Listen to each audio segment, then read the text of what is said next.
Charlotte McLeod with the Investing News Network, and here today with me is Rick Rule of Sprott, Inc. Thanks so much for joining me today. Always a pleasure, Charlotte. Thank you. Of course. And today we're here at PDAC. It's day 2, and I think the topic we need to start on is these gold mega mergers they have talks going on around them. There's news coming out even today. Broadly, what are your thoughts? Well, I think the mergers are a wonderful thing for the mining business and the mining investment business. In the first instance, when a takeover occurs at a premium, the shareholders of the acquired company get liquidity and they get hope. Two great ingredients in the market. Intelligent mergers, though, also benefit the acquirer. Larger companies, more liquid companies enjoy higher share prices and a lower cost of capital. Obviously, in a capital-intensive business, a lower cost of capital is a wonderful thing. Thirdly, one of the things that the mining industry really suffers from is too much general and administrative expense. There's too many management teams, too much management compensation. In a merger, you have the ability to shed redundant managers. In the case as an example of the Barrick-Newmont merger, the suggestion is that the savings from combined overhead could exceed $1 million a day. Put in perspective, $300 million, $350 million a year, that's a really good mine, except for a mine with no sustaining capital investments and a mine that doesn't deplete. Very, very, very important. Of more importance, I think, to your listeners, is the fact that the mergers that we're seeing today will benefit the junior and mid-tier miners extensively. And here's why. First of all, the hope in the market makes the markets more buoyant, but more particularly, the major mining companies, when they merge, sell off assets that are redundant to companies their size, which could be the stuff of life to a junior. Access to properties and access to the intellectual capital of the majors. You may recall, or you may not, because perhaps it was before your time in the sector, but the last merger mania we had in the sector at the end of the decade of the 90s really set up some of the explosive growth that occurred in the junior sector 3 or 4 years later. And in this circumstance, I believe, past its prologue. As much as $14 billion worth of properties will come onto the market as a consequence of mergers in the next 18 months, and many, many, many talented people. And this will be real lifeblood to the juniors. So I am, as you can tell, very excited about this circumstance. Yes, I was going to ask you if there are any similar historical periods where we've seen this happen, and how do we let that inform us of what comes next? Let me give you a dramatic example. In the late 90s, we were at a low in the copper cycle, and copper companies were merging, and copper companies were selling off assets that were redundant to them. My good friend Ross Beatty, mercifully with Sprott backing, formed a company called Lumina Copper, where, if my memory serves me correctly, he bought 7 projects that had no value to the majors that he thought he could improve on. He paid probably $30 million all told for those 7 projects. As his cost of capital fell, he invested probably $80 million additional dollars in those projects. So he had $110 million in, and he sold that company for $2 billion.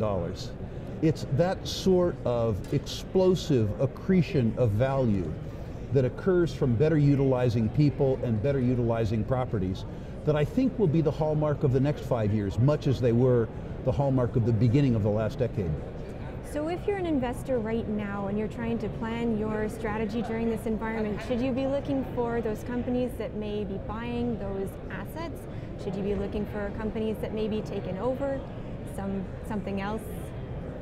I love questions like that. Okay. The answer is yes. Yes. Yes, you should look to companies that are going to be acquired, particularly if you're a trader. The real money will be made backing the teams that buy the assets that get shed by the majors.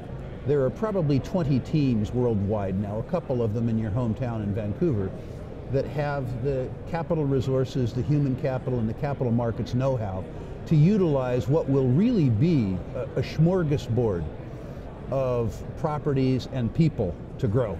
That's where the real money will be made. But it'll be tough, and it'll take 3 or 4 years. Okay, so does this tell us anything about where the gold space is right now, where the gold price is, and where that may move going forward? This tells us more about where the gold price has been. Okay. People don't merge because they want to, they merge because they have to.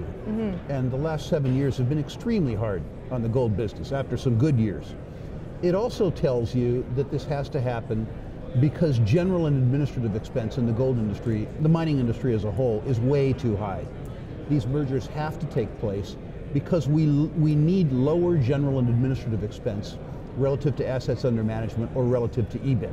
This is happening not really because the managers want it to happen, but because it has to happen. These mergers, acquisitions, takeovers, not all of them are good.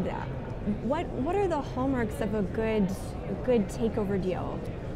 The hallmarks of a good takeover deals are one that are strategic. They don't take place merely for growth's sake, but they take place because there's operating synergies between the assets, because somebody's assets are strategic to somebody else. In theory, I'm not saying it's going to occur, but in theory, the Newmont-Barrick merger generates tremendous operating synergies, as an example in Northeast Nevada, where the company's holdings basically interfinger. The mergers that don't work are mergers that take place late in a bull market, where people do mergers because they can, not because they have to, and where they pay too much. Okay, so staying on gold, I think you said yesterday, speaking here, you're feeling good about gold this year. Do you have any specific price movement that you expect to see? Charlotte, I'm far too old to answer that question. I have to ask. I understand completely. I can tell you in a very general sense that my experience has been the most important determinant of the gold price is a representation of a global faith or lack of faith in the ongoing purchasing power of the US dollar. Very rarely in my career, this is the third time, gold and the US dollar have been strong simultaneously. On the prior two occasions, the dollar has rolled over and gold has done extremely well. One can hope, of course, that past is prologue. Okay, other than gold, what sectors are you looking at this year? Where are you putting your money? Well, those are two different questions. You can answer them separately. In terms of sectors, as you know, I'm attracted in the intermediate term to the uranium business. I love it precisely because everybody else hates it. I love it because the price of uranium is unsustainably low. I love it because it's deeply out of favor. And I love it because the last time the uranium market ran, it ran so extravagantly that I can afford to wait for that blessed event to occur again. But in terms of what I'm doing with my own money, that's a different circumstance. I am playing the mergers and acquisition game two ways. I'm trying to find companies that have assets that are strategic to somebody else who will buy them. Buying the companies that I suspect will be taken over. That's a game that I'm playing with this year's money for this year. I am also actively looking at who the management teams are that we will be able to back, as I described earlier, to buy redundant assets and hire redundant people and go into a sort of a hyper-growth phase for the next 5 years. That worked for me spectacularly well in the 2000 to 2005 period. I remember it with, as you can tell, real fondness. The second thing that I'm doing is I'm buying companies in the royalty and streaming space. Many people believe that those companies are overpriced relative to the rest of the industry, but I disagree with that. Their operating margins are 4 times as high, and you pay up for quality. People also believe that those companies, that their best growth period is behind them, and I disagree with that too. I think that the streaming companies will finance mine construction for non-investment grade mining companies. They'll finance mergers and acquisitions, and increasingly they'll be used to finance base metals project developments worldwide. So I'm buying the royalties and the streamers. Finally, I think we're back into the beginnings of an exploration cycle, one that we haven't seen since the middle of the decade of the 1990s. So I'm also allocating capital to generative exploration, particularly among the prospect generating communities, people who use their intellectual capital and other people's physical capital to explore prospective terrain around the world. Okay, so uranium and even the royalty and streaming space, those are places where there are not too many companies. Correct. Do you prefer looking at those kind of small pools, or is it better to have a larger pool to choose from? That depends on the investor. For myself, I'm doing both. I've been, lucky enough in my life to accumulate a fair bit of capital, and I believe that we're coming into a new resource bull market, so I'd like to get a lot of that capital allocated. Some of that capital is going to go into Franco and Wheaton Precious. the two best companies in the space. I want beta with no risk. Some of me wants to be in smaller companies where I believe that I understand the recipe for growth better than people who compete with me as an investor. So I'm in fact doing both. Okay, and exploration, are we seeing enough of that right now? No. No. No, we have both underinvested and misinvested, and we've done it for 20 years. We are living as a society, I don't mean this industry, I mean you and I, the way we live on deposits that were discovered 40 years ago, put in production 20 years ago. These deposits are, like your guest, getting past their sell-by date, long of tooth. And we need to, as a society and as an industry, replace those projects, but we haven't looked for them with sufficient diligence for 20 years. Well, and I don't think anybody outside the mining industry for the most part are thinking about, okay, that's something that needs to happen. I think that's correct. I think people take all matter of commodities for granted. Many people, sort of believe that vegetables come from the supermarket. They don't understand that something had to happen to get them there. And the same thing with metals. When people talk about basic commodities, they don't equate them with things like refrigerators and automobiles and cell phones. It's a truism that everything in the world that's tangible was grown or mined, but people's imaginations are in a different place now. Okay, we can leave exploration after one more question. Do you think there are major deposits out there still to find? Without question. Almost every deposit that has ever been discovered has been discovered because somebody stumbled over it. It outcropped. Most of the world's surface is covered. So most of the deposits that haven't been discovered are undercover. You can't stumble over them. We are developing better and better and better tools to find projects, to find mines that are undercover. And the next 20 years, provided that we continue to employ that technology and we continue to invest, we will discover these things. A great example is unfolding right now, Ivanhoe Mines, with the Kamoa-Kakula deposit. One of the greatest copper belts in the world is the Katanga Copper Belt in southern Congo.